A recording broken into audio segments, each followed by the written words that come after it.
Hi, this is Scott, Kilo Sierra 6, Delta Alpha Yankee, and for today's video, I'm going to be covering some useful EmComm accessories for the old Warhorse Yaesu FT-60.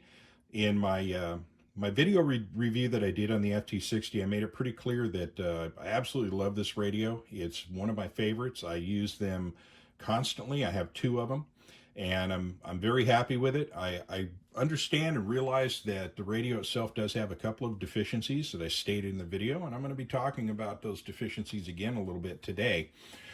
But having said that, the overall performance of the radio is such that I can actually overlook a lot when it comes to the FT-60. It's a great radio and one that I still highly recommend. It's still, for the price, it's just unbelievably good. I think these things are still going for about 160 bucks, which is just a steal in this day and age, and that's with a cradle charger, by the way.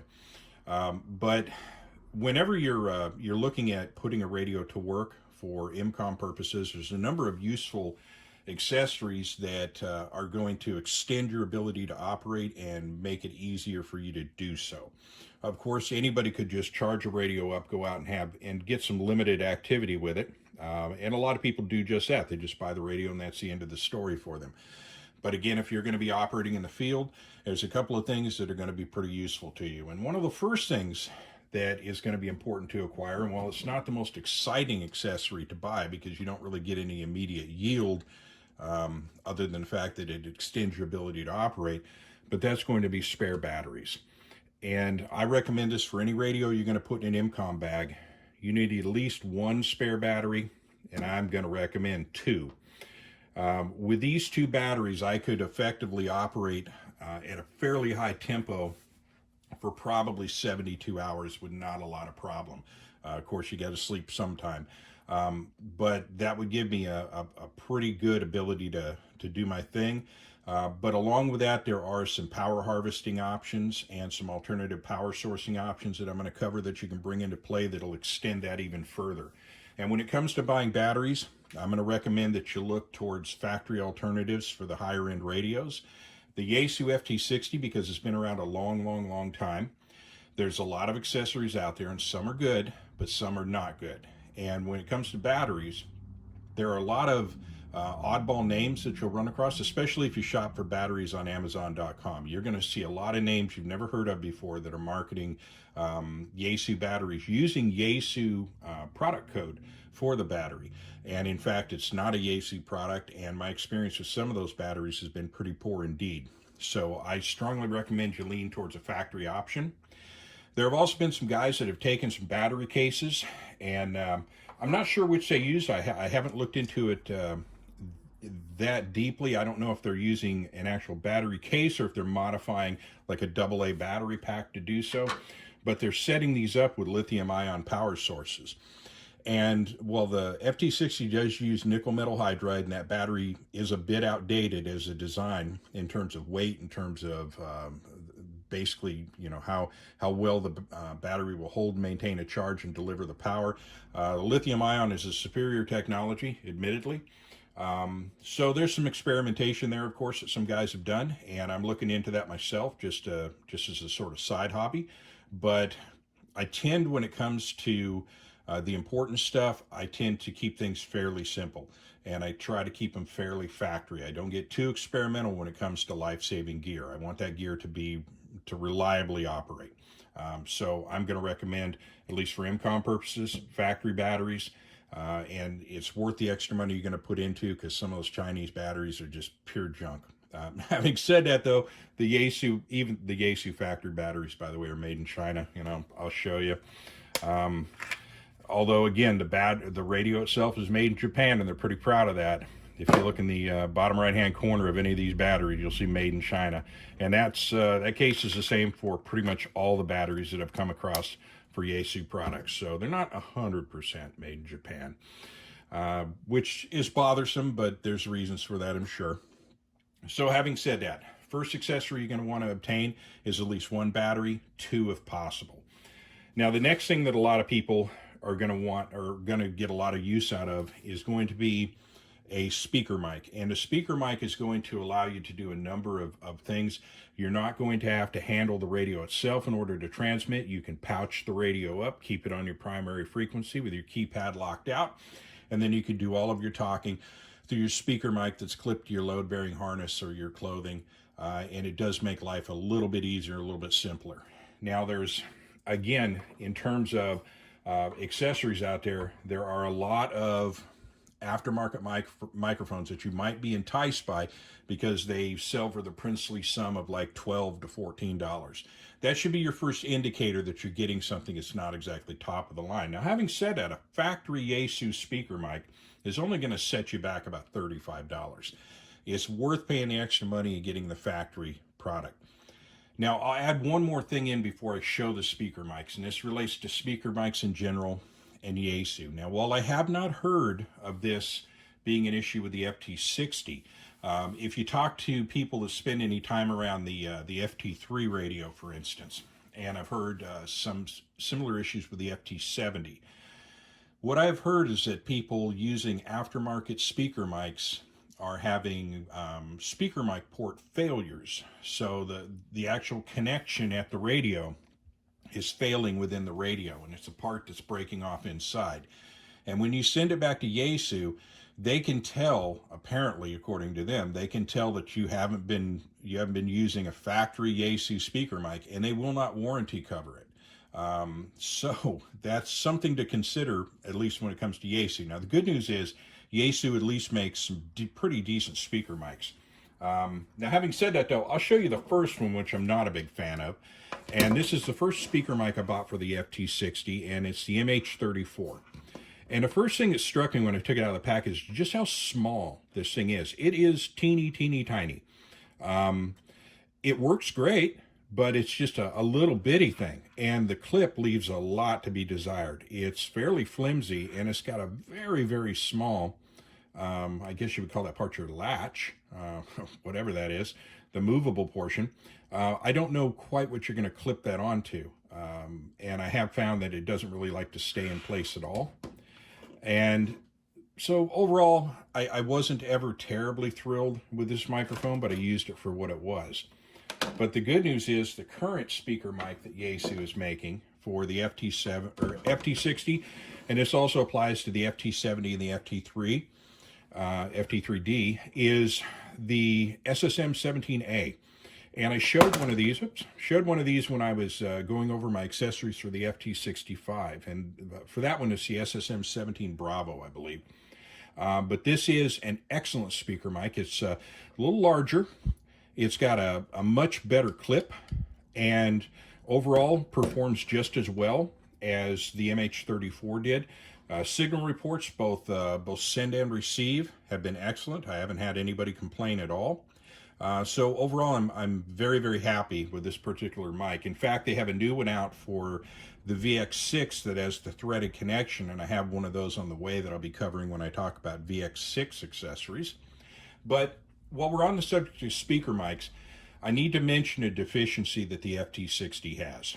And it's pretty well known, but what it is the speaker mic port, which is covered by this little rubber cover.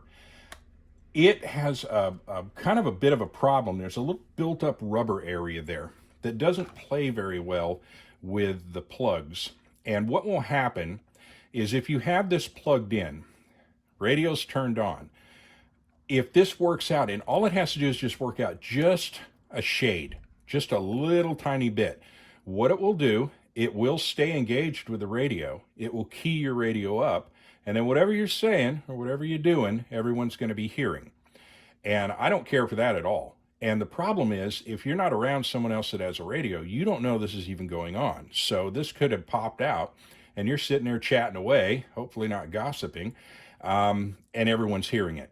So again, Yaesu is aware of this, and they're aware of this to the degree that and they don't offer it, unfortunately, with the SSM mic, but SSM-17, but they did with the MH34, and it's this little ring piece. And what this is designed to do is go down over the antenna, and it's designed to kind of hold in place and create a little bit of strain on the connection so that it doesn't work its way out.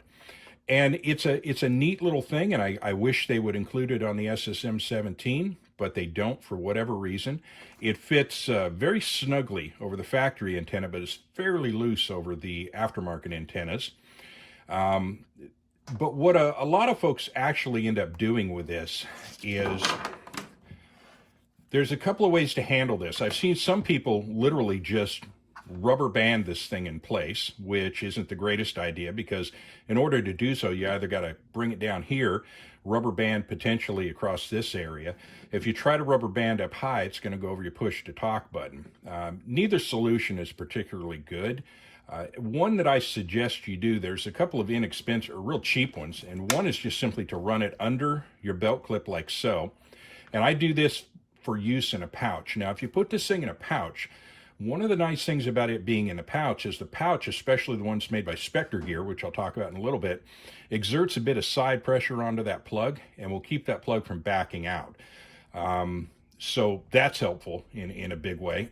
Now, another thing that you could do is at the top of the belt clip, you've got this little cutout section here, and you have these two holes. Now, the holes, as I understand, are supposed to be used for a lanyard. You could also run a very small zip tie through there. So you run the zip tie through, lock it down, and again, it'll create enough strain on that to hold that plug in. But it's something that you need to be aware of and experiment around with and play with until you get it right. But do be aware it is an issue, and be sure to test it and be watchful for it. But it is one of those things about the FT-60 that I genuinely don't like. The other thing I genuinely have never cared for is the location of the volume knob, by the way. Real pain, but you do get used to it. But it's just, unless you're operating it with your left hand, it does become problematic. But that's, I don't even know why I digressed into that. But I'll tell you another thing. There is a recommendation, by the way, that you can take this off and shave this rubber down. I will tell you right away, I've never had anyone tell me they had any success with that. They've shaved it down and it still manages to pop out. I have an idea that it has something to do with the integrity of the actual springs within, or there's kind of like flat spring that'll hold that in place. I just don't think it's got enough oomph for it to hold it in place. But like I said, it is an issue. So you've got yourself spare batteries. You got yourself a spare hand mic, and again, I recommend factory parts on both. After that, the next thing that most people will want to do is go for an antenna upgrade. Now, when it comes to antenna upgrades, there's a school of thought out there that says that all HT antennas are essentially nothing more than a glorified dummy load. They're all useless and they don't work. That's not a very intelligent comment to make. It's not true, for one. They are a compromised antenna, of course, but on the higher end radios in particular, now it is kind of true of the cheap Chinese radios that their antennas are pretty atrocious. But I found that with the higher end radios, their factory antennas are actually usually pretty good.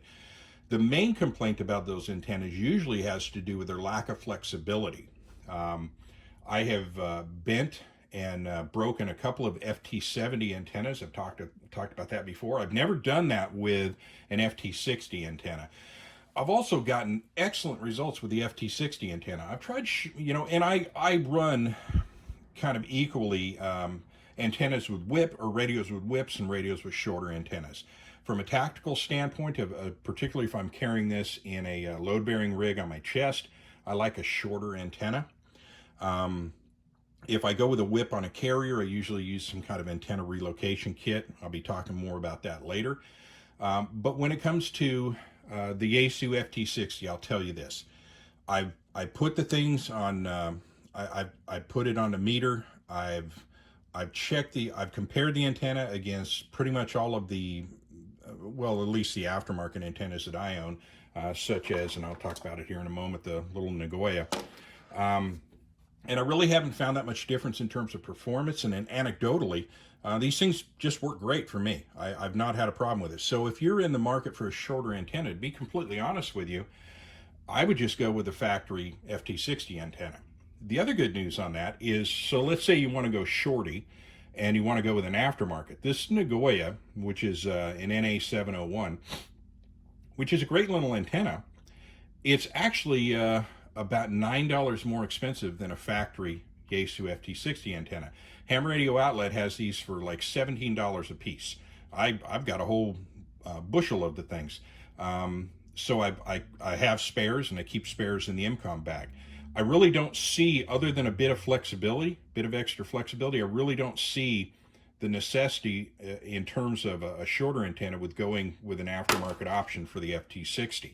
In terms of flex on this flexes nicely. It's a little more stout here, and that of course is going to be about, what, half an inch higher, because this doesn't bend either. And you compare them side by side, the non-bendy portion on this antenna ends about here, this one ends about here. So there's not even that much advantage in terms of flex and whip.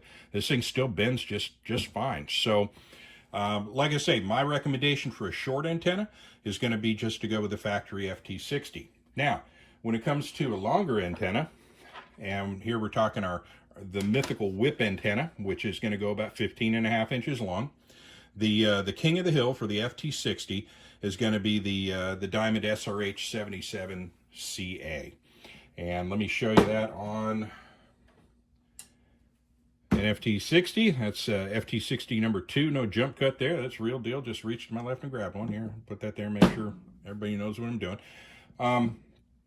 This antenna, again, it's a bit mythical. It's sort of like the first thing that most people buy an FT-60 do is they go and grab one of these antennas because everyone else in the radio club is sporting those antennas, and everyone they've seen using an FT-60 is using those antennas, and it's for a good reason. They're great antennas. If you're looking to extend the range on the FT-60, if you're looking to pick up more signal, if you're looking for some gain, if you're looking for the best way to do that, the SRH-77CA is your look no further option.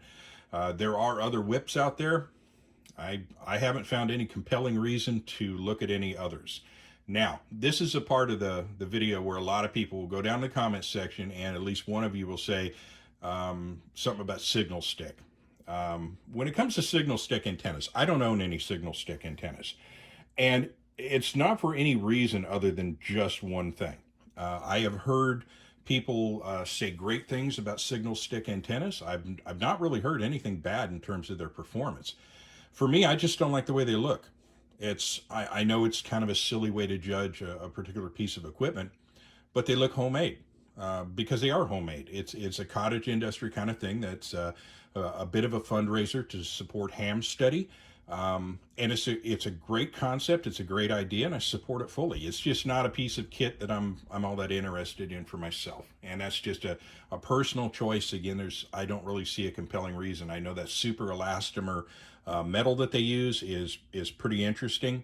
I like what it does. I like the flexibility involved, but like I said, I just don't like how the final assembly comes together. It just looks, like I said, kind of like, you made it on your bench, which if you actually made it on your bench, that'd be another thing, because then you could tell people, hey, I made this, but I'm not going to pay somebody to make something that I could otherwise make myself. And there's, but there is supporting the cause. So do what you want on that one. But I am aware of signal stick antennas. I am aware that they work really well. They're just not for me. That's the whole thing. Maybe I'll get around to trying one of these days. It may work so well, it may convert me and change me forever. I'll tell you what I'll do. I'll buy a signal stick antenna, give it a try, give it a fair shake, and do a video on it. How about that? So, but getting back to the antennas, SRH-77CA, great antenna. Like I said, gives you some gain. In another video, I discussed a method for getting rid of that gap that's produced whenever you put one of these on there. And by the way, that same gap occurs when you attach this antenna as well. It's just the way the case is designed. Back in 2004, when they first designed this radio, they weren't thinking about, building up a collar around that or anything. It was a different world back then. Aesthetically, things were done differently. Again, another reason, by the way, why I like the factory antenna. Fills that gap nicely, and it fits the way it should, and it works the way it should.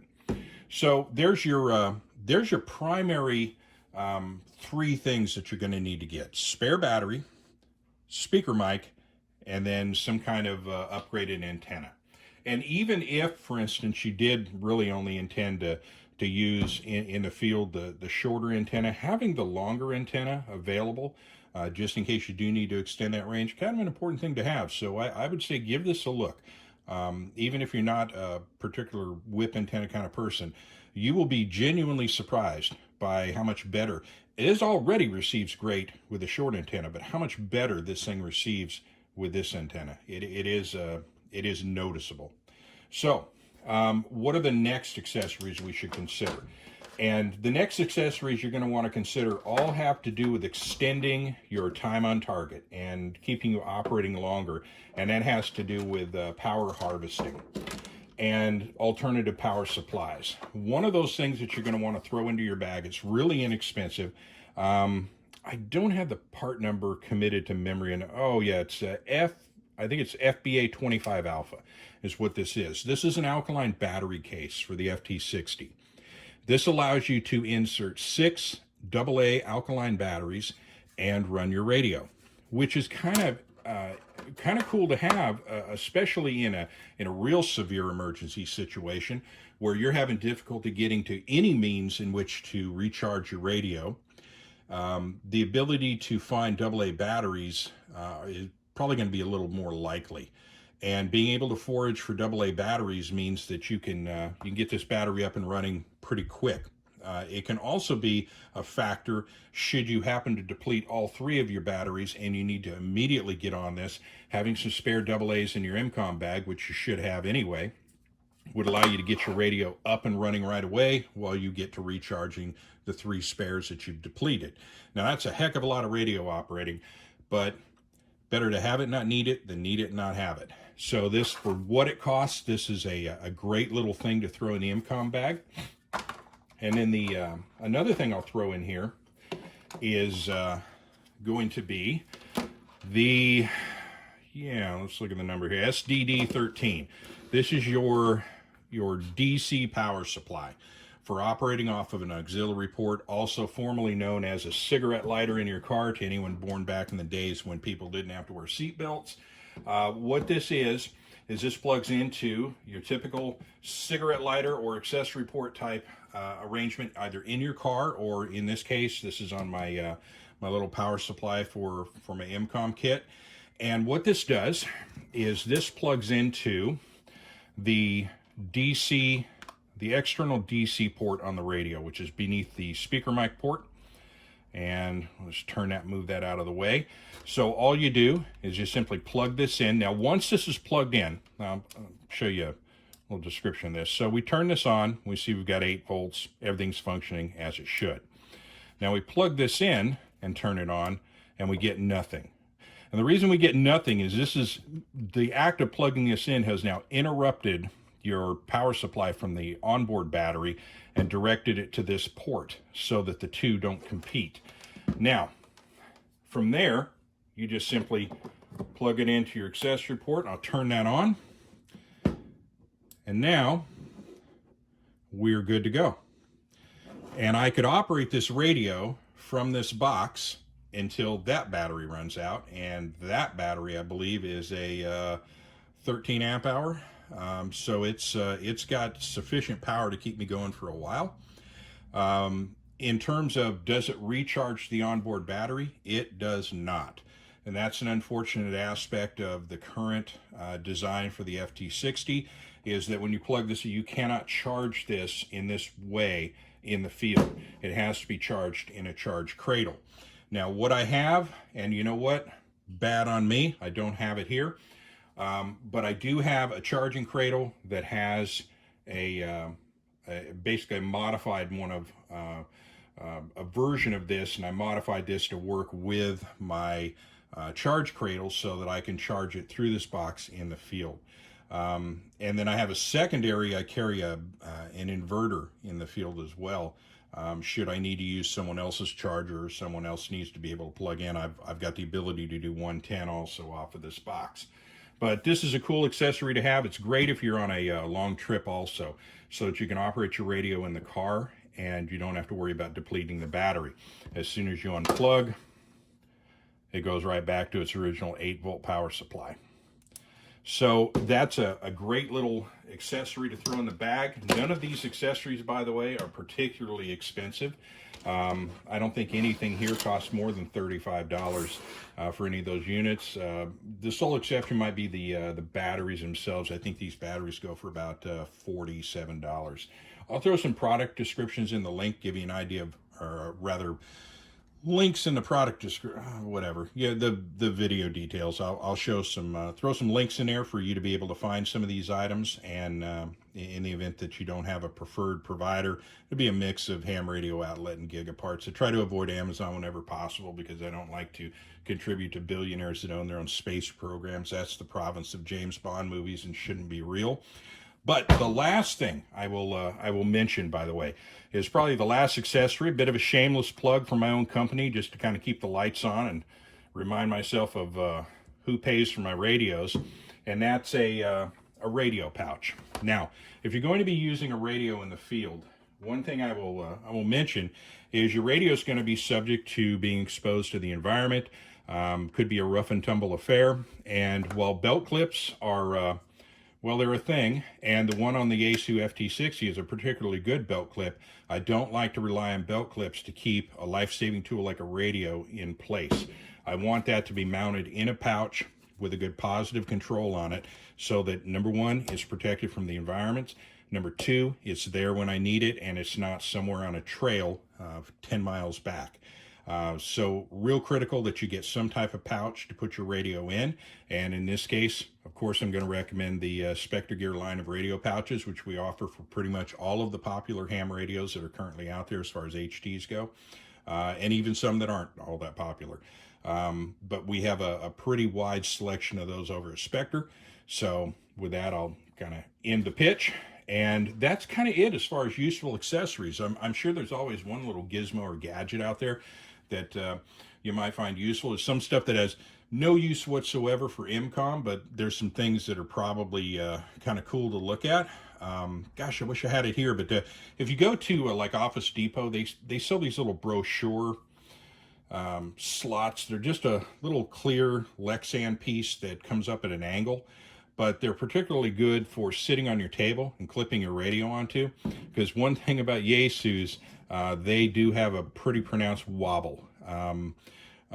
For a bit there, pretty much all Yaesu's, that was their main claim to fame, was that they wouldn't stand up. And particularly if you get a whip antenna on here, this thing will like to fall over on you pretty easily. But that's not EmComm gear. But again, there's guys that are doing 3D printing and coming up with all kinds of amazing things for this radio. But as far as core stuff, really all you need is pretty much what you see right here. And then if you want to go full badass mode, what's better than one FT-60?